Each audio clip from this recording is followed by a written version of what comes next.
நம்முடைய ஆண்டவரும் இரட்சகரும் கர்த்தருமாகிய இயேசு கிறிஸ்துவின் நாமத்தினாலே இந்த காலை வேளையில உங்களுக்கு வாழ்த்துதலையும் வணக்கத்தையும் ஸ்தோத்திரங்களையும் கூறிக்கொள்கிறேன். உன் கண்களை ஏறெடுத்துப் பார். நம்முடைய கண்களை வானத்துக்கு நேராக ஏறெடுத்து பார்க்க நாம் அழைக்கப்பட்டிருக்கின்றோம். தேவனால் பணிக்கப்பட்டிருக்கின்றோம். வானத்தில் இருக்கிற சூரிய சந்திர நட்சத்திரங்களை, ஆகாயத்தை, அதனுடைய அழகை பார்ப்பதற்கல்ல. இவைகளை எல்லாம் உண்டாக்கிய தேவன் பரலோகத்தில் இருக்கிறார். அங்கிருந்து தமக்கு சித்தமான யாவையும் செய்கிறார். தம்மை நோக்கி கூப்பிடுகிறவர்களுக்கு நன்மை அங்கிருந்து அவர் கொடுக்கிறார். ஆகையினாலே அவரை நாம் நோக்கி பார்க்க வேண்டும் என்று ஆண்டவர் எதிர்பார்க்கிறார். இந்த நாளின் தியானத்துக்கு நான் எடுத்துக்கொண்டது லூக்கா 24ஆம் அதிகாரம் 13ஆம் வசனத்திலிருந்து 35ஆம் வசனம் வரை உள்ள பகுதியில் இருக்கின்ற ஒரு வரலாற்று நிகழ்வாகும். சீஷர்கள் இயேசுவனிடத்துல விண்ணப்பம் பண்ணுகிறார்கள். அவரை இன்னார் என்று அறியாமலே விண்ணப்பம் பண்ணுகிறார்கள். அவர் தங்களுக்கு வார்த்தைகளை விளக்கி காண்பிச்சவர் என்ற உணர்வு மட்டும்தான் அவங்களுக்கு தெரிகிறது. அவர் பிரசங்கித்த, அவர் போதித்த அந்த வாக்கியங்கள் அவங்களுடைய இருதயங்களை கொழுந்து விட்டு எரிய பண்ணியது.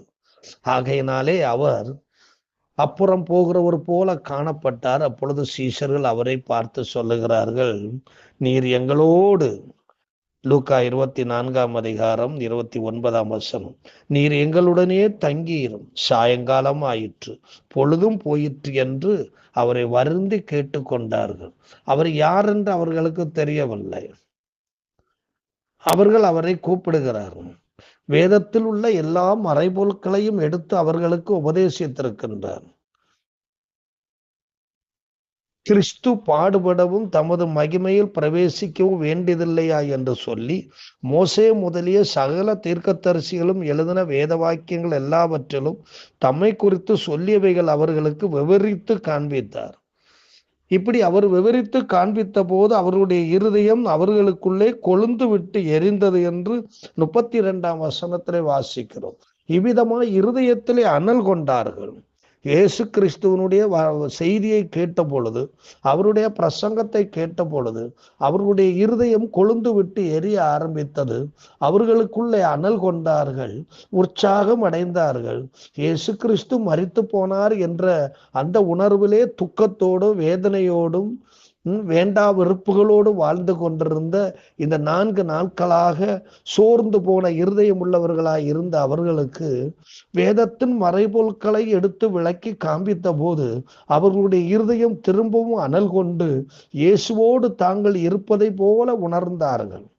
அப்பொழுதுதான் இயேசு அவர்களோடு வந்து தங்குகிறார். அவர்கள் வருந்தி கேட்டு கொண்டதினாலே அவர்களோடு வந்து தங்குகிறார்.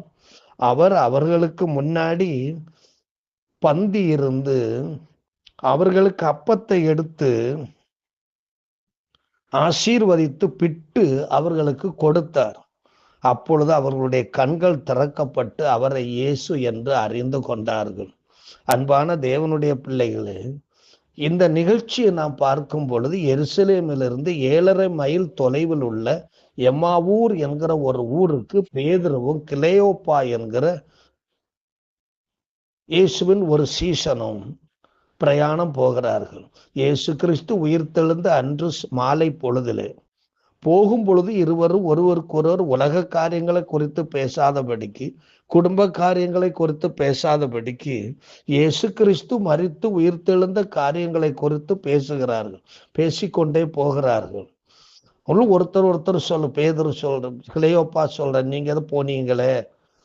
ஆமாப்பா, நானும் போனேன். என்னோடு கூட மற்ற சீஷர்களும் ஓடி வந்தாங்க. ஆனா இயேசுவை நான் பார்க்க முடியல. சீலைகள் எல்லாம் சுற்றி வைக்கப்பட்டிருந்துச்சு, இயேசுவை பார்க்க முடியல என்று சொல்லுங்க. அப்பொழுதுதான் ஒருத்தர் அவர்களோடு கூட இணைந்து கொள்ளுகிறார். ஒரு வழிப்போக்கர் மாதிரி ஒருத்தர் வருகிறார், அவர்களோட இணைந்து கொள்ளுகிறார்.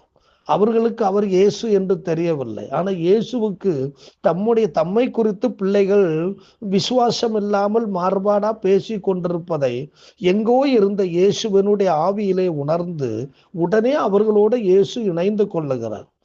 அவர் கேட்கிறார், என்னத்தை நீங்க பேசிட்டு போறீங்கன்னு கேட்கிறார். இல்ல, நீங்க எருசலேமில் தானே இருந்தீங்க, உங்களுக்கு இதெல்லாம் தெரியலையா? நசரனாகிய இயேசுவை குறித்தவைகளை குறித்து தான் நாங்க பேசிட்டு போறோம். அவர் தேவனுக்கு முன்பாகவும் ஜனங்கள் எல்லாருக்கும் முன்பாகவும் செய்கையிலும் வாக்கிலும் வல்லமையுள்ள தீர்க்கதரிசியா இருந்தாரு. நம்முடைய பிரதான ஆசாரியர் அதிகாரிகளும் அவரை மரண ஆக்கினைக்கு உட்படுத்தி சிலுவையில் அறைந்தார்கள். அவரே இஸ்ராயேலை மீட்டு ரட்சிப்பவர் என்று நாங்க எல்லாம் நம்பி இருந்தோம். இதெல்லாம் இன்னைக்கு சம்பவித்து 3 நாள் ஆயிடுச்சு. ஆனாலும் எங்க கூட்டத்தில் இருந்து சில பெண்கள் எல்லாம் எல்லாரும் சீஷர்கள் பெண்கள் எல்லாரும் போனாங்க. சீஷர்கள் எல்லாம் போய் அதெல்லாம் காணல. ஆனா அந்த பெண்கள் இயேசுவை கண்டோம் என்று எங்களுக்கு வந்து சாட்சி சொன்னாங்க என்ன சொன்னாங்க. உடனே இயேசுநாதருக்கு கோபம் வந்துச்சு. புத்தி இல்லாத விசுவாசிக்கிறதுக்கு மந்த இருதயம் உள்ளவர்களேன்னு சொல்லி கூப்பிட்டு தான் இயேசு கிறிஸ்து இவ்விதமாய் பாடுபடவும் தமது மகிமையில் பிரவேசிக்கவோ வேண்டியதில்லையா என்று சொல்லி மோசே முதலிய சகல தீர்க்கதரிசிகள் எழுதின வேத வாக்கியங்கள் எல்லாவற்றிலும் தம்மை குறித்து சொல்லியவைகளை அவர்களுக்கு விவரித்து காண்பித்தார். இயேசு கிறிஸ்துவனுடைய வார்த்தைகளை அவர்கள் கேட்க கேட்க அவர்களுடைய இருதயம் திரும்பவும் மணல் கொள்ள ஆரம்பித்தது.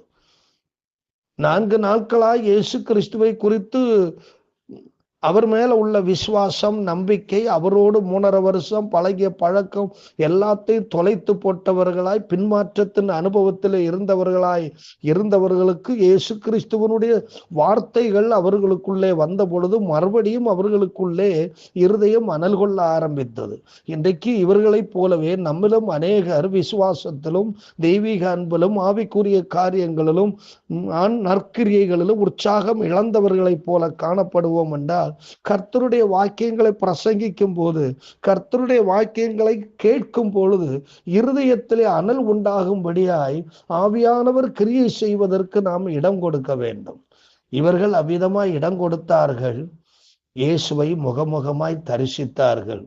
இதுவரையிலும் இயேசுவை இன்னார் என்று அறியாமல் இருந்தவர்கள் இப்பொழுது அவர்களோடு பந்தி இருக்கையில் இயேசுவை இன்னார் என்று அறிந்து கொண்டு சந்தோஷப்பட்டார்கள்.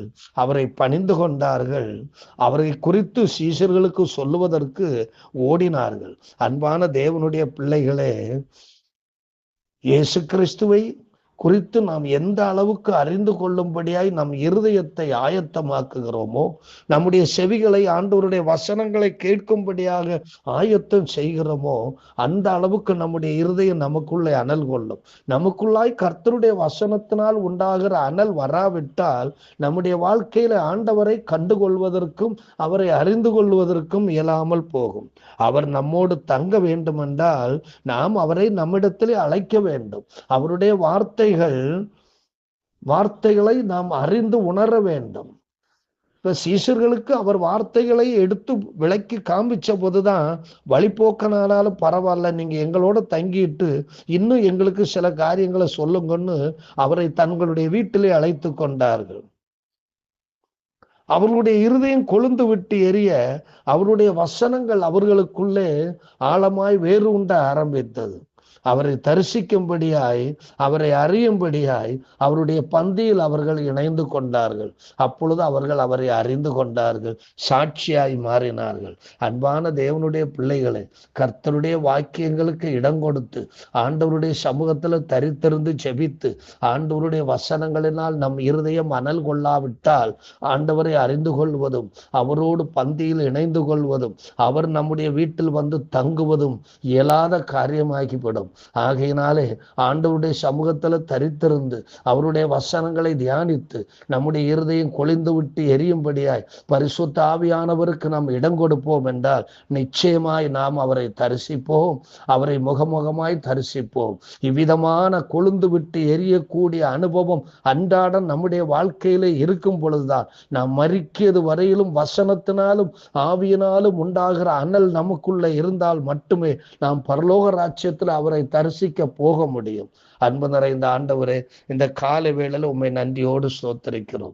அன்று பேதுருவுக்கும் கிளையோப்பாவுக்கும் ஆண்டவர் தம்மை வெளிப்படுத்தி ஆண்டவரே அவர்களுக்கு உம்முடைய வசனத்தை ஆண்டவரை விளக்கம் பண்ணி கொடுத்து அவர்களுக்குள்ள இருந்த அவிசுவாசங்களையும் அவநம்பிக்கைகளையும் ஆண்டவரே ஸ்தோத்திரம் பய உணர்ச்சிகளை நீக்கி அவர்களை உற்சாகப்படுத்தி இருதயம் அவர்களுக்குள்ளே அனல் கொள்ளும்படியாய் வசனத்திலே ஆழமாய் அவர்கள் வேறு ஒன்றும்படியாய் நீர் செய்தது போல எங்களுடைய வாழ்க்கை வாழ்க்கையில கடந்து வந்து எங்களுடைய பின்மாற்றத்தின் அனுபவங்களை எங்களை விட்டு விலக்கி கிறிஸ்துவுக்குள்ளே எங்களை ஆண்டவர் உற்சாகப்படுத்தும்படியாய் நாங்கள் வேண்டுதல் செய்கிறோம். நீர் அப்படி செய்வதற்காய் ஸ்தோத்திரம்.